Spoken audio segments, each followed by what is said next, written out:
ಆಗಿರುವಂತದ್ದು. ನಿನ್ನೆ ಹಬ್ಬದ ದಿನ ಅವರು ಅದನ್ನ ನೆಲಸಮ ಮಾಡಿರೋದು ಹೇಗಾಯ್ತು ಅಂತಂದ್ರೆ ಒಂದ್ ರೀತಿ ನಿಜವಾಗ್ಲೂ ಬೇಜಾರಾಯ್ತು ಎಲ್ರಿಗೂ. ಹಬ್ಬ ಅಂತ ಅನ್ನಿಸ್ತೇ ಇಲ್ಲ, ಏನ್ ಇವತ್ತೇ ಈ ತರ ಮಾಡಿದಾರಲ್ಲ ಅಂತ. ಅಫ್ಕೋರ್ಸ್ ಯಾವತ್ತಿಗೂ ಮಾಡಬಾರ್ದಾಗಿತ್ತು ಅಂತ ಕೆಲಸ.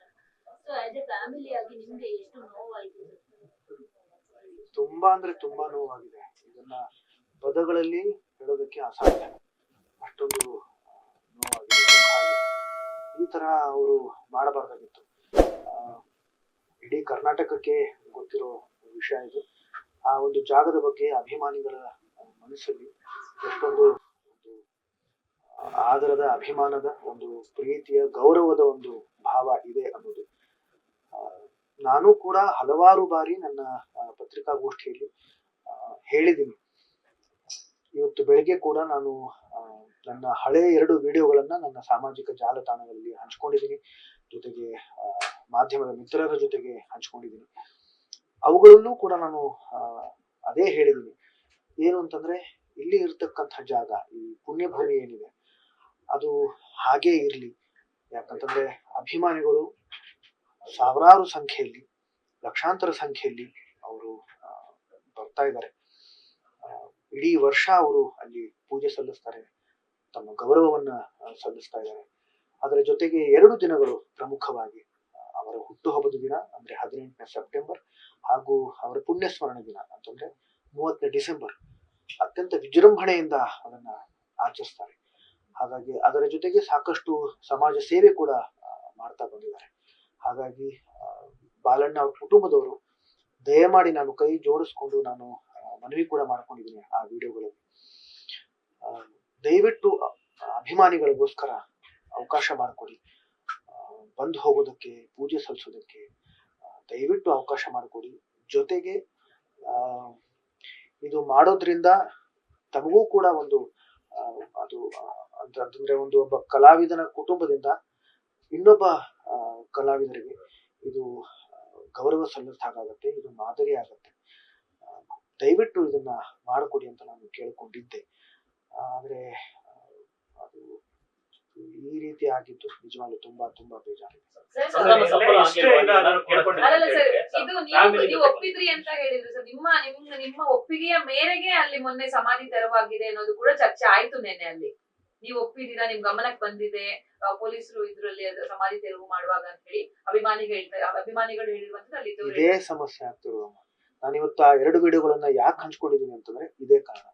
ಈ ನಮ್ಮ ಹೋರಾಟ ಎಷ್ಟೋ ಜನಕ್ಕೆ ಗೊತ್ತೇ ಇಲ್ಲ, ಅದು ತಲುಪೋದೂ ಇಲ್ಲ. ಹಾಗಾಗಿ ಇದು ಪ್ರತಿ ಬಾರಿ ಏನೇನೋ ಒಂದು ಹೊಸ ವಿವಾದ ಸೃಷ್ಟಿ ಆದಾಗ ನಮ್ಮನ್ನೇ ದೂಷಿಸೋ ಕೆಲಸ ಮಾಡ್ತಾ ಇದ್ದಾರೆ. ಅದು ಗೊತ್ತಿಲ್ಲ, ಅದು ಯಾಕೆ ಮಾಡ್ತಾ ಇದಾರೆ ನನಗೆ ಗೊತ್ತಿಲ್ಲ. ಆದ್ರೆ ನಮ್ಮನ್ನ ವಿಲನ್ ಮಾಡಿ ತಾವುಗಳು ಹೀರೋ ಆಗೋದಕ್ಕೆ ಪ್ರಯತ್ನ ಪಡ್ತಾ ಇದ್ದಾರೆ. ಅದು ಯಾಕೆ ಅನ್ನೋದೇ ನನಗೆ ಅರ್ಥ ಆಗ್ತಿಲ್ಲ. ನನಗ್ ಗೊತ್ತಿಲ್ಲ. ಇದು ದುರಂತ. ಇದು ದುರಂತ. ಅದು ಅವ್ರನ್ನ ಕೇಳ್ಬೇಕು ನೀವು. ಯಾರು ನಮ್ಮ ವಿರುದ್ಧ ಮಾತಾಡ್ತಾರಲ್ಲ, ನೀವು ಅವ್ರನ್ನ ಹೋಗಿ. ಯಾಕಂದ್ರೆ ಈಗ ಅದು ಮಾಡ್ತಾ ಇದ್ದಾರೆ ಅನ್ನೋದು ನಮಗ್ ಗೊತ್ತಿರಲಿಲ್ಲ ವಿಷಯ. ಆದ್ರೆ ಕೆಲವು ಅಭಿಮಾನಿಗಳು ನಿಮ್ಮ ಹತ್ರ ಅದನ್ನ ಹೇಳ್ಕೊಂಡಿದ್ದಾರೆ. ನೀವೇ ಅವ್ರನ್ನ ನಮಗ್ ಗೊತ್ತೇ ಇಲ್ಲ. ಈಗ ಅಭಿಮಾನಿಗಳು ಹೇಳ್ತಾ ಇರೋದು, ನೀವು ವಿಷ್ಣು ಸರ್ ಅವರ ಫ್ಯಾಮಿಲಿಯವರು ಅಭಿಮಾನಿಗಳನ್ನ ಹತ್ರ ಸೇರಿಸ್ಕೊಳ್ತಾ ಇಲ್ಲ, ದ್ವೇಷಿಸ್ತಾ ಇದ್ದೀರಾ, ಅವ್ರನ್ನ ದೂರ ತರ್ತಿದ್ದೀರಾ. ಅದೇ ಈ ಒಂದು ರೀಸನ್ಗೆಲ್ಲ ಕಾರಣ. ಮಧ್ಯದಲ್ಲಿ ಆಗ್ತಾ ಇಲ್ಲ, ತಿಕ್ಕಾಟ ಇದೆ ಅಭಿಮಾನಿಗಳ ವಿಷ್ಣು ಕುಟುಂಬದವರ. ನಾನು ಅದಕ್ಕೆ ಆ 2 ವಿಡಿಯೋಗಳನ್ನ ಇವತ್ತು ಏನ್ ಹಂಚ್ಕೊಂಡಿದ್ದೀನೋ ಅದಕ್ಕೋಸ್ಕರ ಹಂಚ್ಕೊಂಡಿದ್ದೀನಿ. ಆ 2 ವಿಡಿಯೋಗಳು ನಾನು ಅಭಿಮಾನಿಗಳನ್ನ ನಮ್ಮ ಮನೆಗೇನೆ ಕರೆಸಿ, ಇದೇ ಮನೆಗೆ ಕರೆಸಿ ನಾನು ಚರ್ಚೆ ಮಾಡಿರ್ತಕ್ಕಂಥ ವಿಡಿಯೋಗಳು. ನಾನು ಅಭಿಮಾನಿಗಳ ಜೊತೆಲಿ ಚರ್ಚೆ ಮಾಡಿದ್ದೀನಿ, ಈ ಸಂಬಂಧವಾಗಿನೇ ಚರ್ಚೆ ಮಾಡಿದ್ದೀನಿ. ಅಭಿಮಾನಿಗಳ ವಿರುದ್ಧ ನಾವು ಯಾವತ್ತೂ ಇರಲಿಲ್ಲ. ಕೆಲವು ಜನ ಇದ್ದಾರೆ, ನೀವು ಈಗ ಹೇಳಿದ್ರಲ್ಲ, ಕೆಲವರು ವಿರುದ್ಧವಾಗಿ ಮಾತಾಡ್ತಾರೆ, ನಮ್ಮ ಮೇಲೆ ಆರೋಪಗಳನ್ನ ಹೊರಿಸ್ತಾರೆ. ವಿಷಯನೇ ಗೊತ್ತಿಲ್ಲ ಅವ್ರಿಗೆ, ಸುಮ್ಮನೆ ಆರೋಪಗಳನ್ನ ಹೊರಿಸೋದು, ತಾವು ಹೀರೋ ಆಗೋದು. ನಮ್ಮನ್ನ ವಿಲನ್ ಮಾಡಿ ತಾವು ಹೀರೋ ಹೇಗಾಗ್ತೀರಾ? ವಿಷಯನೇ ಗೊತ್ತಿಲ್ಲ ತಮಗೆ, ಅದರ ಹಿಂದೆ ಇರ್ತಕ್ಕಂಥ ಪರಿಶ್ರಮನೇ ಗೊತ್ತಿಲ್ಲ, ಅದ್ರ ಹಿಂದೆ ಇರ್ತಕ್ಕಂಥ ನಮ್ಮ ಪ್ರಯತ್ನಗಳೇ ಗೊತ್ತಿಲ್ಲ ನಿಮ್ಗೆ. ಸುಮ್ಮನೆ ನಮ್ಮನ್ನ ವಿಲನ್ ಮಾಡೋದ್ರಲ್ಲಿ ನಿಮಗೇನ್ ಸಂತೋಷ ನನಗೆ ಗೊತ್ತಿಲ್ಲ. ಆ ಜನ ಏನಿದಾರಲ್ಲ, ಅವರ ವಿರುದ್ಧ ನಾವಿದೀವಿ. ಅವ್ರ ಜೊತೆ ನಾವು ಸೇರಲ್ಲ ಯಾವತ್ತೂ. ಇಷ್ಟಕ್ಕೂ ನಾನೇನ್ ಹೇಳ್ತೀನಿ ಅಂತಂದ್ರೆ, ಇದರ ಹಿಂದೆ ಕೂಡ ನಾನು ಸಾಕಷ್ಟು ಬಾರಿ ನಾನೇ ಖುದ್ದಾಗಿ ಪ್ರಯತ್ನ ಪಟ್ಟಿದ್ದೀನಿ. ಸರ್ ಈಗ ಒಂದ್ ನಿಮಿಷ ನಾನೇ ಖುದ್ದಾಗಿ ಅವ್ರು ಯಾರ್ಯಾರು ಅನ್ನೋದು ಕೆಲವರು ನನಗೆ ಗೊತ್ತು. ಇಷ್ಟಕ್ಕೂ ನಾನೇ ಖುದ್ದಾಗಿ ಪ್ರಯತ್ನ ಕೂಡ ಪಟ್ಟಿದ್ದೆ. ಬನ್ನಿ ನಮ್ ಜೊತೆ ಸೇರ್ಕೊಳ್ಳಿ ಅಂತಾನು ನಾನು ಪ್ರಯತ್ನ ಪಟ್ಟಿದ್ದೆ, ಸೇರಿಲ್ಲ. ಈ ಒಂದು ಮೀಟಿಂಗ್ 2 ವಿಡಿಯೋಗಳನ್ನ ನಾನು ಏನ್ ಹಂಚ್ಕೊಂಡಿದ್ದೀನಲ್ಲ, ಅವಾಗ್ಲೂ ಎಲ್ಲರನ್ನೂ ನಾನು ಬಹಿರಂಗವಾಗಿ ನಾನು ಕರ್ಸಿದ್ದೆ. ಅದಕ್ಕೂ ಅವ್ರುಗಳು ಬಂದಿಲ್ಲ. ಅಭಿಮಾನಿಗಳು ಸಮಾಧಿ ವಿಚಾರನ ಒಂದು ಬಿಸ್ನೆಸ್ ಮಾಡ್ಕೊಂಡಿದ್ರು ಒಂದಷ್ಟು ಜನ. ಮತ್ತೊಂದು ಮೈಸೂರಲ್ಲಿ ಆಗಿರುವಂತ ಒಂದು ಸ್ಮಾರಕಕ್ಕೂ ಜನ ಬರ್ದ ರೀತಿ ಅದನ್ನ ಒಪ್ಪಿಸುವಂತ ಕೆಲಸಗಳಾಗ್ತಾ ಇದೆ ಒಂದಷ್ಟು ತಂಡಗಳಿಂದ ಅಂತ.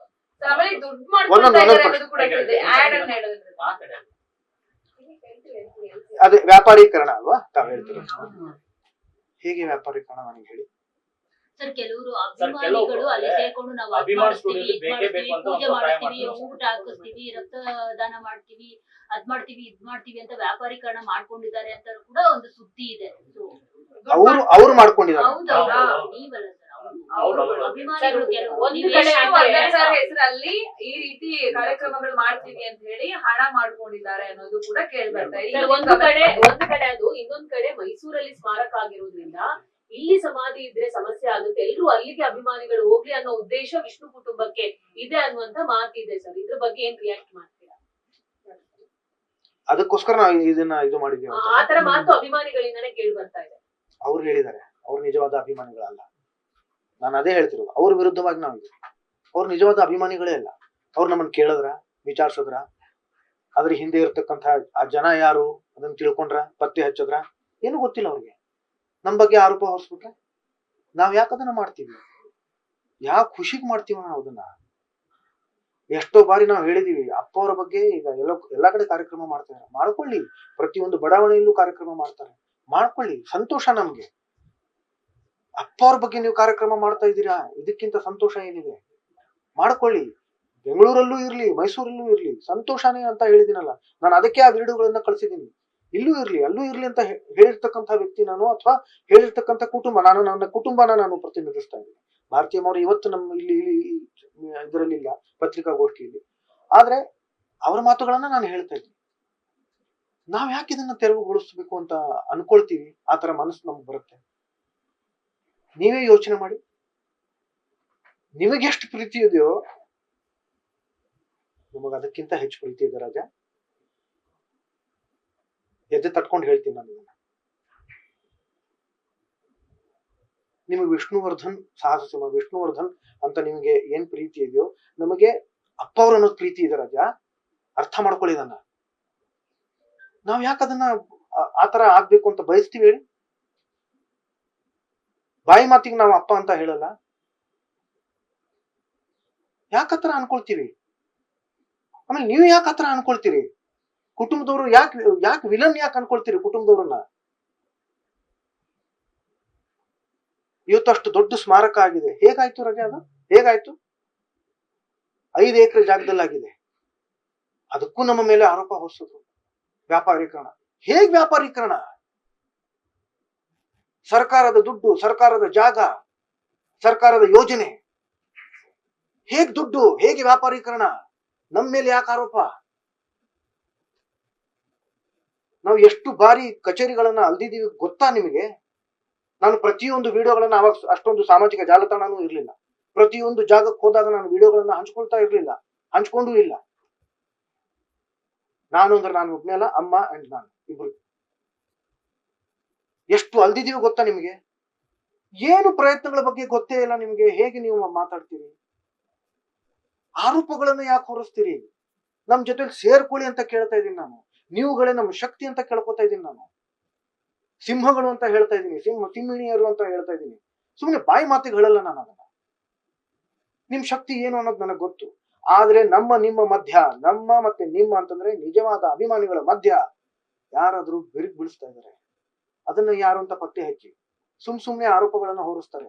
ಅವ್ರನ್ನ ಕೇಳಿ, ಗೊತ್ತಾ ಅವ್ರಿಗೆ? ತಿಳ್ಕೊಂಡಿದಾರ ಅವರು? ಪತ್ತೆ ಹಚ್ಚಿದಾರ? ಸುಮ್ನೆ ಹೇಳ್ಬಿಟ್ರೆ ಮಾತಿಗೆ ಬಂದಿದ್ದು ಏನೇನೋ ಹೇಳ್ಕೊಂಡು ಕಾಮೆಂಟ್ಗಳು ನೋಡ್ತಾ ಇದ್ದೀನಿ ಸಾಮಾಜಿಕ ಜಾಲತಾಣಗಳಲ್ಲಿ. ಅರೆ, we don't deserve this treatment at all. We don't deserve this. ತಿಳ್ಕೊಳ್ಳಿ, ಇದರ ಹಿಂದೆ ಆಗಿರ್ತಕ್ಕಂಥ ಪರಿಶ್ರಮನ ತಿಳ್ಕೊಳ್ಳಿ, ಹೋರಾಟ ತಿಳ್ಕೊಳ್ಳಿ. ಏನು ಗೊತ್ತಿಲ್ಲದೆ ದಯವಿಟ್ಟು ಮಾತಾಡಕ್ ಹೋಗ್ಬೇಡಿ. ನಿಮ್ಮನ್ನೆಲ್ಲ ನಾವು ಪ್ರೀತಿಸ್ತೀವಿ ರಾಜ, ನಿಮ್ಮನ್ನೆಲ್ಲ ತುಂಬಾ ಪ್ರೀತಿಸ್ತೀವಿ ನಾವು. ನಾವು ಕೇಳ್ಕೊಳ್ಳೋದು ಇಷ್ಟೇ, ದಯವಿಟ್ಟು ಅರ್ಥ ಮಾಡ್ಕೊಳ್ಳಿ ನಮ್ಮನ್ನ. ನಾವ್ ಇದನ್ನ ಇಲ್ಲಿ ಪೂಜೆ ಮಾಡಬೇಡಿ ಅಂತ ಯಾವತ್ತೂ ಹೇಳಿಲ್ಲ, ಮಾಡ್ಕೊಳ್ಳೋದಕ್ಕೆ ಅವಕಾಶ ಮಾಡ್ಕೊಡಿ ಅಂತ ಕೇಳ್ಕೊಂಡಿದೀವಿ. ಸ್ಮಾರಕ ಆಗೋದೇ ಇಲ್ಲ ಅಂತ ಗೊತ್ತಾದ ಮೇಲೆ 6.5 ವರ್ಷ ಪ್ರಯತ್ನ ಪಟ್ಟಿದೀವಿ. ನಾನು ಎಷ್ಟೋ ಸತಿ ಹೇಳಿದೀನಿ ಕೂಡ, ಸರ್ ನಮ್ದು ಇಲ್ಲಿ ಚಪ್ಪಲಿ ಸೌದಿಲ್ಲ, ನಮ್ಮ ಕಾಲುಗಳೇ ಸೌದು ಹೋಗಿದೆ ಅಂತ. ಅಷ್ಟು ಅಲ್ದು ನಮ್ಗೆ ಸಾಕಾಗೋಗಿತ್ತು. ಮಾನ್ಯ ಮುಖ್ಯಮಂತ್ರಿಗಳೇ ನಮಗ್ ಸೂಚಿಸಿದ್ರು, ಇಲ್ಲ ಆಗ್ತಾ ಇಲ್ಲ, ಬೇರೆ ಕಡೆ ಹೋಗಿ. ಅವ್ರು ಹೇಳದ ಮೇಲೆ ಅಲ್ಲೂ ಕೂಡ ನಿಮ್ಗೆ ಗೊತ್ತಿಲ್ಲ, ನಾನು ಹೇಳ್ತಾ ಹೋದ್ರೆ ಒಂದು ದೊಡ್ಡ ಪುಸ್ತಕನೇ ಬರೀಬಹುದು. ಇಲ್ಲೂ ಬೆಂಗಳೂರಲ್ಲೇ ಎಷ್ಟೋ ಜಾಗಗಳು ನೋಡಿದ್ದಾಯ್ತು, ಅಲ್ಲೂ ಒಂದಿಷ್ಟು ವರ್ಷಗಳು ಹೋಯ್ತು. ಮೈಸೂರಲ್ಲೂ ಒಂದಿಷ್ಟು ಜಾಗಗಳು ನೋಡಿದ್ದಾಯ್ತು. ಈಗ ಆಗಿರೋ ಸ್ಮಾರಕ ಅಲ್ಲೂ ಒಂದಿಷ್ಟು ಜನ ಕೇಸ್ ಹಾಕಿದ್ರು, ಅಲ್ಲೂ ಒಂದಿಷ್ಟು ಹೋರಾಟ ಆಯ್ತು. ಕಂಠೀರವ ಸ್ಟುಡಿಯೋದು ಕೆಲವರು ಕೇಳ್ತಾ ಇರ್ತಾರೆ, ಗವರ್ಮೆಂಟ್ ಅವ್ರು ಹೇಳಿದ್ದು ನೀವ್ ಯಾಕೆ ಮಾಡ್ಲಿಲ್ಲ ಅಂತ. ಅದು 2018 ಸುಮಾರು ಏನೋ ಕೇಳಿದ್ರು ನಮ್ಮನ್ನ. ಆಗ ಆಲ್ರೆಡಿ ಮೈಸೂರಲ್ಲಿ ನಮಗ್ ಜಾಗ ಕೊಟ್ಟಿದ್ರು, ಜಾಗದ ಬಗ್ಗೆ ಎಲ್ಲ ಮಾತುಗಳಾಗಿದ್ದು, ಕೋರ್ಟ್ ಕೇಸ್ ಏನೋ ಒಂದು ಸ್ವಲ್ಪ ದಿವಸದಲ್ಲಿ ಮುಗಿಯುತ್ತೆ, ಅಲ್ಲೇ ನೀವು ಸ್ಮಾರಕ ಕಟ್ಟಬಹುದು ಅಂತ ಹೇಳಿದ್ರು. 1 ಜಾಗ 2 ಜಾಗ 3 ಜಾಗ 4 ಜಾಗ ಈ ತರ ಜಾಗಗಳು ಬದಲಾಗ್ತಾನೆ ಹೋಗಿದ್ವು. ಅದಕ್ಕೆ ಅಲ್ಲಿ ಆಗ್ತಾ ಇದೆ, ಈಗ ಇನ್ನೂ ಏನು ಆಗ್ತಾ ಇದೆ, ಕೆಲವೇ ದಿನಗಳಲ್ಲಿ ಆಗೋ ಸಾಧ್ಯತೆ ಇದ್ದಾಗ ಈಗ ಕಂಠೀರವ ಅಂತ ಹೇಳಿದ್ರೆ ಅವಾಗ ನಾವು ಅದನ್ನ ಬೇಡ ಅಂತ ಹೇಳೋದು. ಅದನ್ನ ಅರ್ಥ ಮಾಡ್ಕೊಳ್ಳಿ. 2009 ಡಿಸೆಂಬರ್ 30ಕ್ಕೆ ಕಂಠೀರವದಲ್ಲಿ ಮಾಡ್ತೀವಿ ಅಂತ ಹೇಳಿರ್ಲಿಲ್ಲ ನಮ್ಗೆ. ಅದು ಕೆಲವರು ತಪ್ಪಾಗಿ ತಿಳ್ಕೊಂಡಿದ್ದಾರೆ. ಕೆಲವು ಪದಗಳನ್ನ ಹೇಳೋದಕ್ಕೆ ನಮ್ಗೆ ಕಷ್ಟ ಆಗತ್ತೆ. ಆದ್ರೆ ಇಲ್ಲಿ ಹೂತ್ ಹಾಕಿರೋ ಜಾಗ ಅಲ್ಲ, ಇದು ದಹನ ಮಾಡಿರ್ತಕ್ಕಂಥ ಜಾಗ ಇತ್ತು. ಅವರ ವಿಭೂತಿ ಅಂತಂದ್ರೆ ಅವರ ಅಸ್ಥಿ, ಅದನ್ನ ಅಮ್ಮವರು ಅವ್ರಿಗೆ ಯಾಕೆ ಅನಿಸ್ತು ನಮಗ್ ಗೊತ್ತಿಲ್ಲ. ಆದ್ರೆ ಅವರು ಒಂದು ಕಲಶದಲ್ಲಿ ಇಟ್ಕೊಂಡಿದ್ರು ಅದನ್ನ. ನಮ್ಮ ಎಲ್ಲಾ ಕುಟುಂಬದವ್ರಿಗೂ ಎಲ್ರಿಗೂ ಗೊತ್ತು, ನಮ್ಮ ಆಪ್ತ ಸ್ನೇಹಿತರಿಗೆ ಎಲ್ರಿಗೂ ಗೊತ್ತು.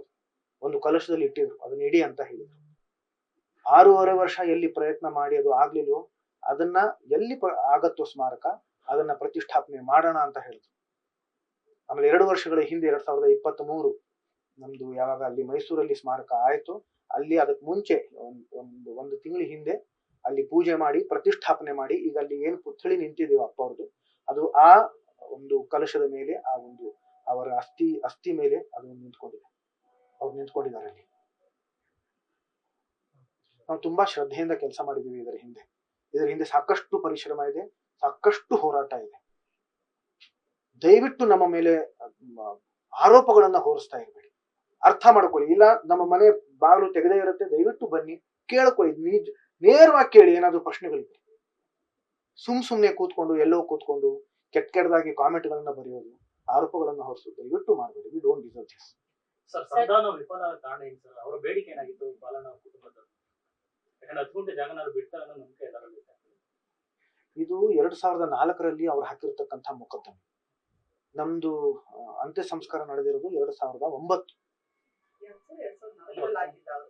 ಕೋರ್ಟ್ ಅಲ್ಲಿ ಇದ್ದದ್ದು. 2009ರಲ್ಲಿ ಇದು ಮೊಕದ್ದಮೆ, ಇದು 2009ರಲ್ಲಿ ನಮ್ಮ ಸಂಸ್ಕಾರ ನಡೀತು.